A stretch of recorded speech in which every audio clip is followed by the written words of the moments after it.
नमस्कार, let's make सारा दिन कार्यक्रम में आपका स्वागत है। इस कार्यक्रम में हम उपस्थित होते हैं सारे दिन की देश और दुनिया की खबरों के साथ। आज जो हम मुद्दा डिस्कस करने वाले हैं, पिछले कुछ समय से बीजेपी प्रदेश अध्यक्ष और राष्ट्रीय अध्यक्ष के चुनाव चर्चा में बने हुए हैं। हम ये डिस्कस करने वाले हैं कि बीजेपी या कांग्रेस केवल इन्हीं के अध्यक्ष पद के चुनाव इतने चर्चा में क्यों रहते हैं, जबकि देश में बाकी भी इतनी सारी पार्टियां हैं। क्या उनका अध्यक्ष पद का चुनाव चर्चा में क्यों नहीं बना? इन सब को लेकर हमारे साथ उपस्थित हैं वरिष्ठ पत्रकार और राजनीतिक विश्लेषक अनंत मिश्रा जी। अनंत जी, स्वागत है आपका। नमस्कार। अगर बीजेपी का प्रदेश अध्यक्ष की भी बात हो, जैसे कि यूपी में राष्ट्रीय अध्यक्ष की बात हो, तब तो चर्चा बनती है। कांग्रेस के राष्ट्रीय अध्यक्ष का चुनाव हो या राजस्थान में प्रदेश अध्यक्ष का चुनाव हो तो चर्चा का विषय बनता है। इसके अलावा देश में छोटी बड़ी सैकड़ों पार्टियां हैं, उनका अध्यक्ष कौन है कौन नहीं है, इस पर कभी चर्चा क्यों नहीं होती? नहीं, देखिए, आपने सवाल तो बहुत अच्छा उठाया कि देश में जब इतने राजनीतिक दल हैं और कई राज्यों में भाजपा या कांग्रेस के अलावा भी सरकारें हैं, जैसे टीएमसी की है या डीएमके की, स्टालिन की सरकार है तमिलनाडु में, तो चर्चा सिर्फ दो राजनीतिक दलों के राष्ट्रीय अध्यक्ष या प्रदेश अध्यक्षों की क्यों होती है? बाकी का क्या लोगों में दिलचस्पी नहीं है? नहीं, सवाल ये नहीं है कि दिलचस्पी नहीं है जी।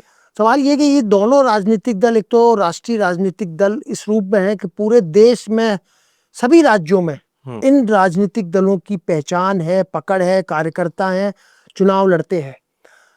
राष्ट्रीय जो दल हैं जिनको मान्यता मिली है, 2-3-4 दल और भी रहे हैं बीच में, कभी बसपा भी रही है, कम्युनिस्ट पार्टी भी रहे हैं।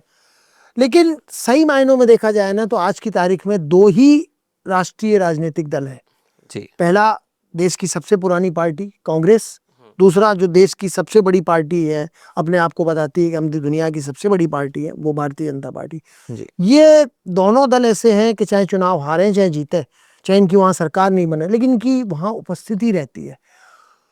कांग्रेस के नियमित रूप से पहले जब कांग्रेस 1885 में बनी तो कांग्रेस का हर साल अधिवेशन होता था, हर साल 1 साल के लिए अध्यक्ष चुना जाता था। फिर बाद में कांग्रेस में संविधान बदलते गए, 2-2 साल 3-3 साल चुनाव होते थे, लेकिन एक ही व्यक्ति अध्यक्ष रहता था। नेहरू जी, लाल बहादुर शास्त्री, सरदार पटेल या यूं कहें 1975-80 तक ये परिपाटी नहीं थी। 1 साल के लिए 2 साल के लिए अध्यक्ष बनते थे, नए नए अध्यक्ष आते थे, हर साल चुनाव होते थे, उसकी चर्चा भी होती थी, कई बार मुकाबले भी हुए चुनाव में। जैसे 2000 के आसपास जब राजेश पायलट थे तो उन्होंने एक बार चुनौती दी थी। इसी तरह अभी शशि थरूर है, शशि थरूर ने मल्लिकार्जुन खड़गे को चुनौती दी थी चुनाव जब हुआ। तो इसलिए चर्चा में रहते हैं कि इनके चुनाव होते हैं, प्रदेशों में अध्यक्ष चुने जाते हैं, उसके बाद इनका प्रतिनिधि, वो जो निर्वाचन मंडल बनता है, वो चुनाव लड़ता है। कई बार तो सामान्य परिस्थितियों में चुनाव ऐसे हो जाते हैं कि चुनाव हुए, निर्विरोध हो गए, क्योंकि निर्विरोध होते हैं सामान्यतया। बीजेपी में तो, कांग्रेस में एक बार राजेश पायलट ने टक्कर दी थी, एक बार अभी शशि थरूर ने दी। वरना कांग्रेस में भी 17 साल तक सोनिया गांधी जी अध्यक्ष रही, फिर राहुल रहे, फिर बीच में सोनिया गांधी रही और अब मल्लिकार्जुन खड़गे जी। तो उनके चुनाव भी तब ज्यादा चर्चा में होते हैं जब आमने सामने कोई मुकाबला होता है। भारतीय जनता पार्टी के चुनाव इस बार इसलिए चर्चा में है क्योंकि 3 साल के लिए चुनाव हुआ था और 5.5 साल हो गए, और अभी ना भारतीय जनता पार्टी कार्यकर्ताओं को पता है कि राष्ट्रीय अध्यक्ष का चुनाव कब होगा, न देश की जनता को पता है कि चुनाव कब होगा। और अभी संसद का सत्र चल रहा है, तो लगता नहीं है कि अभी चुनाव होगा जी। जहां तक आपने कहा कि बाकी दलों के चुनाव की चर्चा क्यों नहीं होती, एक तो मैंने पहले भी कहा, जैसे तृणमूल कांग्रेस है, उनका अगर अध्यक्ष का चुनाव, राष्ट्रीय अध्यक्ष का चुनाव भी होना है, उनका अध्यक्ष का चुनाव होना है, तो उसकी सारी गतिविधियां बंगाल तक सीमित रहती है। डीएमके में अगर चुनाव होता है द्रमुक में, तो वो उसकी गतिविधियां तमिलनाडु तक रहती है। उसका यहाँ राजस्थान या पंजाब या उत्तर प्रदेश या दिल्ली की राजनीति पे असर नहीं होता। खबर छपती है कि उनके चुनाव होंगे, चुनाव हो गए। लालू जी का जैसे अभी पिछले दिनों निर्वाचन हुआ जी, वो लंबे समय से, जब से जनता दल, राष्ट्रीय जनता दल बनाया, तब से उसके अध्यक्ष है, तो उनकी चर्चा सीमित होती है जितना उनका प्रभाव क्षेत्र है। लेकिन भारतीय जनता पार्टी और कांग्रेस की चर्चा इसलिए होती है कि इनका प्रभाव पूरे देश में है। तो देश की राजनीति में जिस तरह आम चुनाव की चर्चा होती है, उत्सुकता होती है, इसी तरह आम कार्यकर्ता को, आम पब्लिक को नहीं पता कि जेपी नड्डा जी की जगह दूसरा बनेगा तो उनका पे क्या असर पड़ता है जी। निचले स्तर के कार्यकर्ता पे भी असर नहीं पड़ता है, कोई भी बने। एक बात जो मैं कहना चाह रहा हूँ, एक जो चर्चा होती है कि पार्टी के आंतरिक लोकतंत्र को लेके, और जब पार्टी के आंतरिक लोकतंत्र की बात होती है तो सिर्फ बीजेपी और कांग्रेस से ही अपेक्षा की जाती है कि भाई इनके अध्यक्ष तरीके से काम करें, संवैधानिक प्रक्रिया से चुने जाएँ। दूसरी इतनी कितनी सारी पार्टी हैं जैसे कि अखिलेश यादव या मुलायम सिंह यादव, इधर लालू प्रसाद यादव, ऐसे ही बीजू जनता दल, ऐसे ही दक्षिण में कुछ पार्टियाँ। ऐसी कितनी सारी पार्टी, क्या उनके आंतरिक लोकतंत्र की चिंता मीडिया को, आम लोगों को और बाकी सबको नहीं है? नहीं, बिल्कुल चिंता है। सवाल होता है कि जो पार्टियां अपने संविधान से चलती है, अगर भारतीय जनता पार्टी ने अपने संविधान में ये नहीं लिखा होता कि हमारा अध्यक्ष का कार्यकाल 3 साल है और 2 कार्यकाल से ज्यादा उसको नहीं मिलेगा, मतलब 3-3 साल के 2 कार्यकाल रह सकता है, लेकिन लगातार वो तीसरा कार्यकाल नहीं ले सकता, मतलब ज्यादा से ज्यादा 6 वर्ष तक वो अध्यक्ष रह सकता है। ये भारतीय जनता पार्टी ने अपने संविधान में लिखा है। जी। अगर संविधान में लिखा है 3 साल के लिए और 5.5 साल तक चुनाव नहीं हो रहा, तो चर्चा होनी स्वाभाविक है। आपने उदाहरण दिया कि दक्षिण की पार्टियां या और क्षेत्रीय पार्टी, उनकी चर्चा क्यों नहीं होती? उन्होंने अपने संविधान में ये नहीं लिखा कि हमारे यहाँ 3 साल के लिए 3-3 साल के 2 टर्म से ज्यादा नहीं मिलेगा, जैसे अमेरिका में है 4-4 साल के राष्ट्रपति के लिए 2 टर्म मिल सकते हैं। ट्रंप 2 बार जीत गए लगातार, एक बार लगातार नहीं जीते, लेकिन एक बार पहले जीते, फिर हारे, फिर जीते। लेकिन अब वो ट्रंप 2 बार के बाद 8 साल से ज्यादा वहां राष्ट्रपति नहीं रह सकता। भारत में ऐसी कोई बाध्यता नहीं है। तो जिस तरह अमेरिका में है कि 8 साल से ज्यादा कोई राष्ट्रपति नहीं रह सकता, इसी तरह भारतीय जनता पार्टी में कि लगातार 2 टर्म से ज्यादा कोई अध्यक्ष नहीं रह सकता 6 साल। लेकिन एक ही अध्यक्ष को अगर एक ही कार्यकाल में 5.5 साल हो गए तो चर्चा होगी, और बिल्कुल निश्चित रूप से होनी चाहिए कि भाई चुनाव क्यों नहीं हो रहे, क्या ऐसी वजह है, क्या ऐसे कारण है। अच्छा, ऐसे और कहाँ-कहाँ, कौन-कौन से दल हैं जिनके अध्यक्ष लंबे समय से बने हुए हैं? नहीं, ये अब बहुत रोचक सवाल है ये, और कई बार ये चर्चाओं में आता है जब अध्यक्षों के चुनाव होते हैं, एक दूसरी पार्टी कटाक्ष करती है, संसद के भी अंदर होता है कि अमित शाह ने पिछले दिनों कहा था कि सवाल पूछा गया था, नोक-झोंक हुई थी कि भारतीय जनता पार्टी के अध्यक्ष को चुनने में इतना टाइम क्यों लग रहा है? बोले हमारे यहाँ चुनने में यह है कि नड्डा जी के बाद नड्डा जी नहीं बनेंगे, कोई और बनेगा। उन्होंने समाजवादी पार्टी से कहा था कि बोले अखिलेश जी आपके यहाँ तो तय है कि आप ही अध्यक्ष बनोगे, मतलब वहां कोई विकल्प नहीं होता है। जी।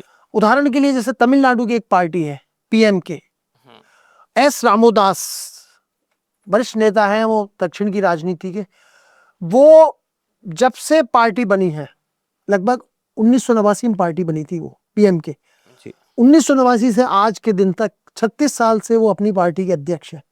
ऐसा नहीं कि चुनाव नहीं होते, जो भी उनका निर्धारित है 2 साल में 3 साल में चुनाव होते हैं, नामांकन भरे जाते हैं, उनके अलावा कोई नामांकन ही नहीं भरता। तो एस रामोदास जो दक्षिण के हैं, तमिलनाडु के हैं, और अभी सत्तारूढ़ जो गठबंधन है द्रमुक के साथ, स्टालिन जो एमके स्टालिन मुख्यमंत्री है, उनकी पार्टी उनके साथ कर रही है। इसी तरह तमिलनाडु की पार्टी है एमडीएमके, जिसमें एस वाइको वो अध्यक्ष है, और जब वो पार्टी बनी थी 1994 में, 31 साल हो गए आज, एस वाइको लगातार अध्यक्ष बने जा रहे हैं। बिल्कुल। ना तो उनको कोई चुनौती देता है, ना उनमें कोई ऐसा आता है कि इनकी जगह किसी दूसरे को चुन लिया जाए। वहां का कार्यकर्ता और दूसरी पार्टी का कार्यकर्ता भी जानता है कि जब तक वाइको हैं, जब तक एस रामदास है, तब तक ये अपनी पार्टियों के अध्यक्ष रहेंगे। तो इसलिए वहां न तो कोई मुकाबला होता है, 3 साल में चुनाव करना है, वो 3 साल में प्रक्रिया पूरी कर लेते हैं, क्योंकि उनको उन्हीं व्यक्ति को चुनना है। भारतीय जनता पार्टी में अगर नड्डा जी का ही दोबारा चुनाव निर्वाचन करने की मंशा होती तो शायद भारतीय जनता पार्टी 2023 में कर लेती, अच्छी सूचना जारी होती, चुनाव होते और उनको नामांकन भर देते। लेकिन आपने संविधान में अगर ये क्लॉज दिया है, आपने चुनाव आयोग के सामने ये लिखित में कहा है कि हम 3 साल में चुनाव कराएंगे, तो चुनाव आयोग भी कई बार पूछता है, कई बार विपक्षी दल भी कटाक्ष करते हैं कि भाई आपके अध्यक्ष जी का क्या हुआ, आप तो 3 साल में चुनाव करते हो, आप तो डेमोक्रेटिक पार्टी हो, बहुत लोकतांत्रिक पार्टी हो, लेकिन आपके चुनाव क्यों नहीं हो रहे। इसी तरह आपने जैसे लालू जी का सवाल उठाया, लालू जी जब 1997 में पार्टी बनी जन राष्ट्रीय जनता दल, तब से उसके अध्यक्ष 28 साल से, ना तो लालू यादव को किसी ने चुनौती दी आज तक, और ना जब तक वो रहेंगे तब तक उनके अध्यक्ष को कोई चुनौती देने वाला है। बिल्कुल। बशर्ते कि लालू यादव अपनी मर्जी से वो कुर्सी तेजस्वी यादव के लिए नहीं छोड़ दे। अगर लालू यादव कहते हैं स्वास्थ्य, जैसे मुलायम सिंह जी थे, मुलायम सिंह जी ने अपने पद पर रहते हुए, उनके पद पर रहते हुए अखिलेश यादव अध्यक्ष बन गए थे। प्रकाश सिंह बादल थे शिरोमणि अकाली दल के पंजाब में, उन्होंने उनके अपने रहते अपने पुत्र सुखबीर सिंह बादल को अध्यक्ष बना दिया था। तो उन जो क्षेत्रीय दल हैं वहां वो एक चेहरे के पीछे चल रहे हैं, उस चेहरे को हटा दो तो उस दल का अस्तित्व खत्म हो जाएगा। इसी तरह जैसे आपने अभी बीजू जनता दल का नाम लिया था, नवीन पटनायक पिछले 28 साल से 1997 में जब उन्होंने बीजू जनता दल का गठन किया तब से वो उसके अध्यक्ष है।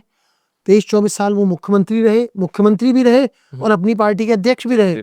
और अब जब उनकी सरकार चली गई, वहां से भारतीय जनता पार्टी आ गई है, तो अभी भी उसके वो अध्यक्ष है। और जब तक वो रहेंगे, मेरा मानना है कि वो तब तक उस दल के अध्यक्ष रहेंगे। तो उस दल के चुनाव की चर्चा आप और मैं इसलिए नहीं करेंगे या हमारे कानों में नहीं पड़ेगी कि वहाँ के लोकल उड़ीसा के अखबारों में छप जाएगी कि बीजू जनता दल के चुनाव है, नामांकन भरे जाएंगे और 4 दिन में प्रक्रिया हो जाएगी। इसी तरह शरद पवार कद्दावर नेता हैं देश के, जो मुख्यमंत्री भी रहे महाराष्ट्र के 2-3 बार, फिर देश के रक्षा मंत्री भी रहे और आज 83-84 साल की उम्र में भी वो जो उनकी नेशनलिस्ट कांग्रेस पार्टी है, हालांकि उसमें विभाजन हो गया, लेकिन फिर भी उसके अपनी जो पार्टी एनसीपी शरद पवार गुट है उसके अध्यक्ष है। और वो लगभग 26 साल से 1999 में जब उन्होंने बनाई थी तब वो अध्यक्ष रहे थे। उनके भतीजे जो अजीत पवार हैं, उनकी पुत्री जो सुप्रिया सुले हैं, सांसद है जी, उनको उन्होंने अध्यक्ष नहीं बनाया। इस उम्र में भी जब हम रिटायरमेंट की बात करते हैं कि 75 साल में रिटायर हो गए या हो जाना चाहिए नेताओं को, लेकिन 86 साल के हैं और आज भी वो अपनी पार्टी के अध्यक्ष हैं। इसी तरह कर्नाटक की पार्टी जनता दल HD देवेगौड़ा, जी, जो कर्नाटक के मुख्यमंत्री भी रहे और देश के प्रधानमंत्री भी रहे, वो 26 साल से जनता दल एस के राष्ट्रीय अध्यक्ष है। अब आप देखिए 92 साल की उम्र में वो राष्ट्रीय अध्यक्ष है और हर बार वहां पे जनता दल एस के चुनाव होते हैं। आंतरिक लोकतंत्र है वहां पे, लेकिन चुनाव होते हैं, चुनाव में कोई ना उनको निर्विरोध होते हैं, क्योंकि जानते हैं कि HD देवेगौड़ा का नाम अगर उससे हट जाए जनता दल एस से, या HD कुमार स्वामी का नाम वहां से हट जाए, तो जनता दल एस की कोई अहमियत नहीं रह जाएगी। इसी तरह रामदास आठवले हैं, जो Republic party of India Maharashtra की में है, क्षेत्रीय दल है, छोटी सी, सीमित प्रभाव है, लेकिन वो अपनी पार्टी के राष्ट्रीय अध्यक्ष है और अभी वो केंद्र में मंत्री भी हैं। तो ऐसी बात नहीं है, चुनाव हर पार्टी में होते हैं। चुनाव आयोग या अपनी जो पार्टी का संविधान है उसके हिसाब से सब चुनाव करते हैं। लेकिन ये हमारे देश की विडंबना है कि एक पार्टी में 30-30 साल पर 35-35 साल एक ही व्यक्ति अध्यक्ष रहता है। लेकिन लोकतंत्र का तकाजा है, लोकतंत्र सिर्फ भावनाओं से नहीं चलता, संवेदनाओं से नहीं चलता। लोकतंत्र चलता है जो उन्होंने संविधान लिखा है। वो तो कहते हैं नॉमिनेशन की प्रक्रिया होती है, अखबारों में जाती है खबरें कि साहब इस तारीख से इस तारीख तक भरे जाएंगे, जिसको भी भरना है नामांकन पत्र उपलब्ध है। लेकिन नामांकन पत्र भरना तो दूर, कोई नामांकन पत्र खरीदता तक नहीं है। ममता बनर्जी उदाहरण है, जो कांग्रेस से ही निकली हुई है वो जी, और कांग्रेस से संघर्ष करके उन्होंने अपनी तृणमूल कांग्रेस बनाई और वहां उन्होंने 12-13 साल संघर्ष किया कम्युनिस्ट पार्टी से। खूब लड़ाई हुई उनकी, बहुत उनपे मतलब लाठियां भी चली, उनका उत्पीड़न भी हुआ। उसके बावजूद उन्होंने 27 साल पुरानी जो वहां पे 34 साल पुराने कम्युनिस्ट शासन को उन्होंने उखाड़ फेंका 2011 में, और तब से वो 14 साल से वहां पे अपनी पार्टी की अध्यक्ष भी हैं और वहां पे मुख्यमंत्री भी हैं। बसपा बहुजन समाज पार्टी, मायावती, जब काशीराम जी का निधन हुआ उसके बाद से जब उन्होंने बागडोर संभाली, एक तरह से हाथी की सवारी की जब मायावती ने, 22 साल से वो अपनी पार्टी को कर रही है। चुनाव में, यूपी के चुनाव में वो हार गई हो या देश के लोकसभा चुनाव में उनको एक भी सीट नहीं मिली हो, बावजूद इसके 22 साल से मायावती बहुजन समाज पार्टी की अध्यक्ष है अभी भी। ओवैसी, असदुद्दीन ओवैसी, AIMIM, उसके 17-18 साल से वो अध्यक्ष बने हुए हैं। तो देश की राजनीति में हम इसे हास्यास्पद कहें, हम इसे कहें कि दूसरे लोगों को उभरने का अवसर नहीं देते नेता, वो सब अपनी जगह है। लेकिन पार्टियों का संविधान कहता है कि जिसको उनके खिलाफ चुनाव लड़ना है वो लड़े। जैसे थरूर जी ने चुनाव लड़ा, हार गए, क्योंकि जो कांग्रेस का मतदाता मंडल था, निर्वाचन मंडल था, वो खरगे जी को चुनना चाहता था क्योंकि वो आला कमान की पसंद थे। शशि थरूर उनसे युवा होंगे, उनसे यंग होंगे, उनसे ज़्यादा एनर्जेटिक होंगे, लेकिन कांग्रेस के जो वोट देने वाले निर्वाचन मंडल था उसने थरूर के मुकाबले 82 साल के खरगे जी को चुना कि नहीं, हमारे लिए खरगे जी ठीक है।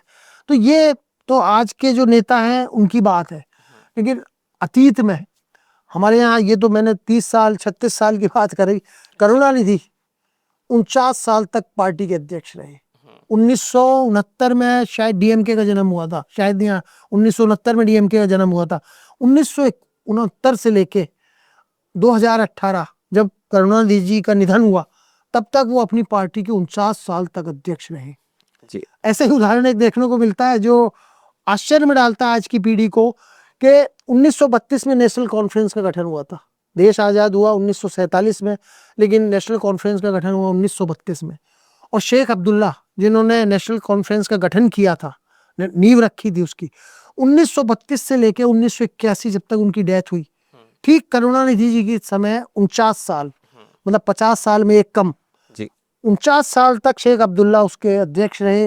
वो वहाँ पे मुख्यमंत्री भी रहे और अपनी पार्टी के अध्यक्ष भी रहे।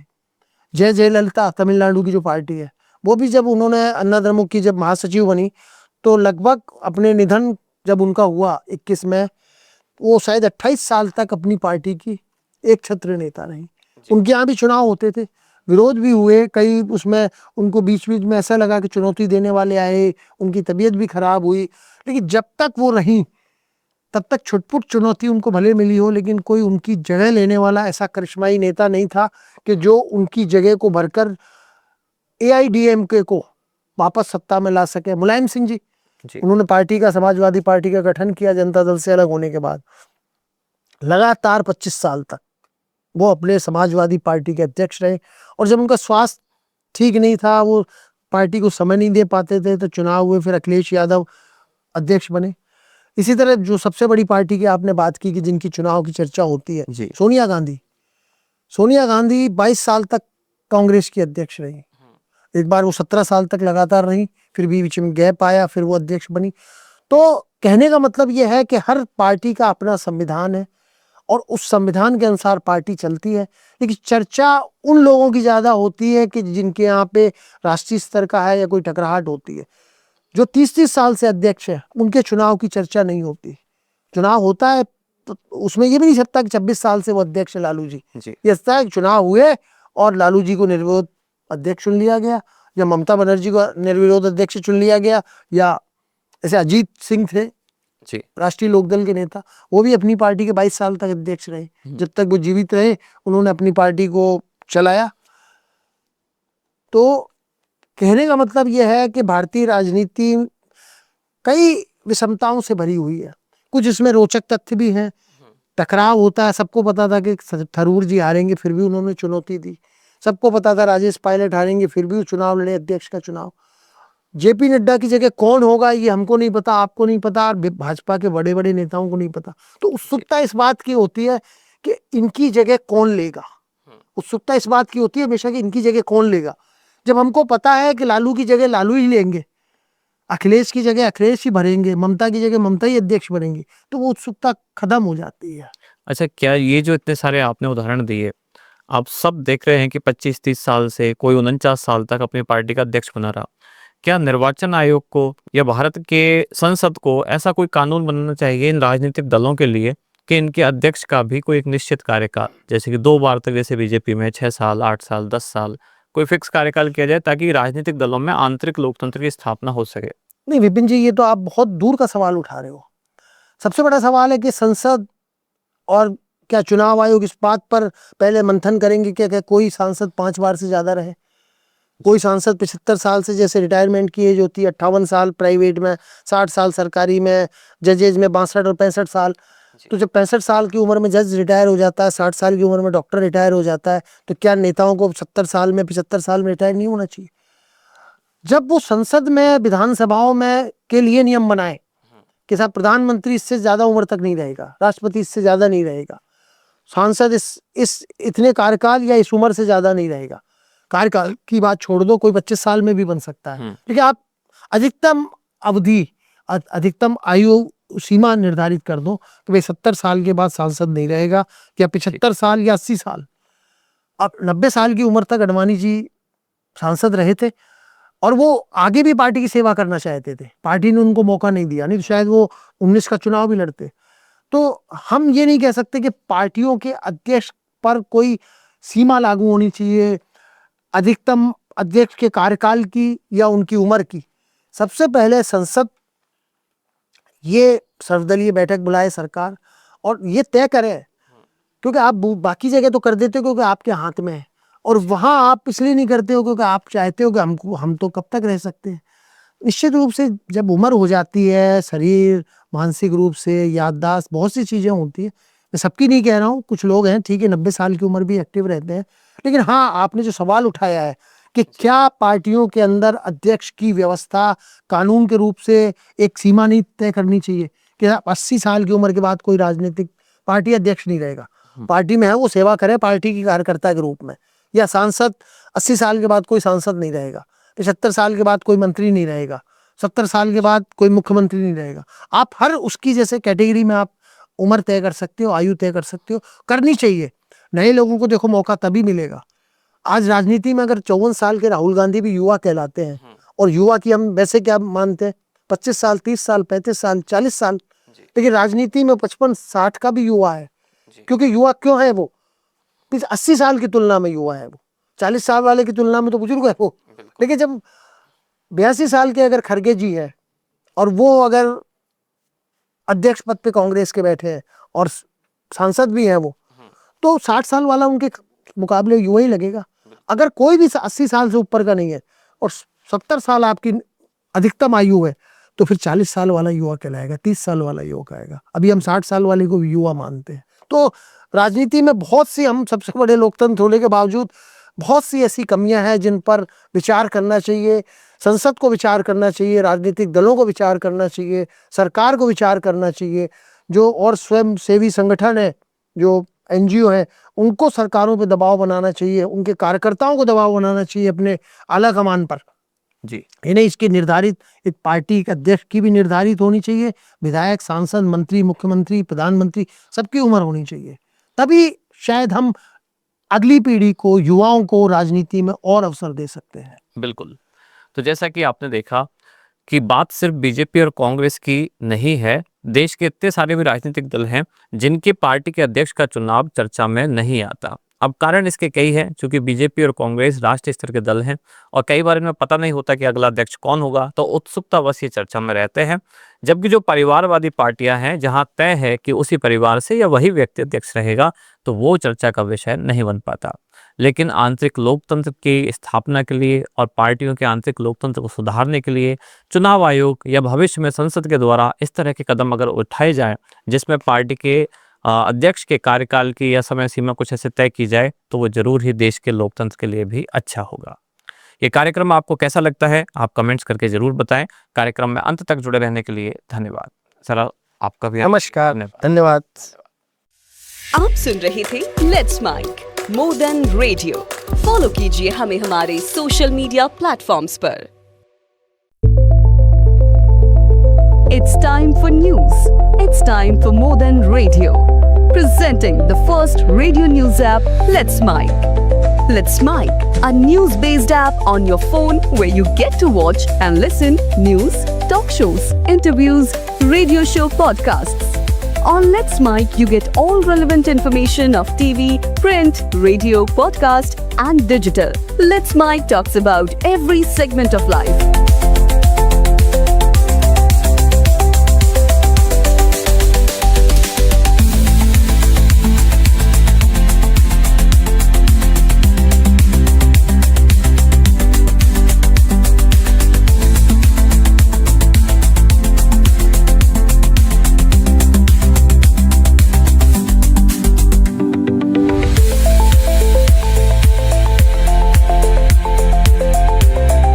Download the app now from Play Store. Available both on Android and iOS mobile phones. Follow us on YouTube, Instagram, Twitter, LinkedIn, Facebook, Telegram, WhatsApp, Snapchat. Let's talk, let's connect, and let's mic.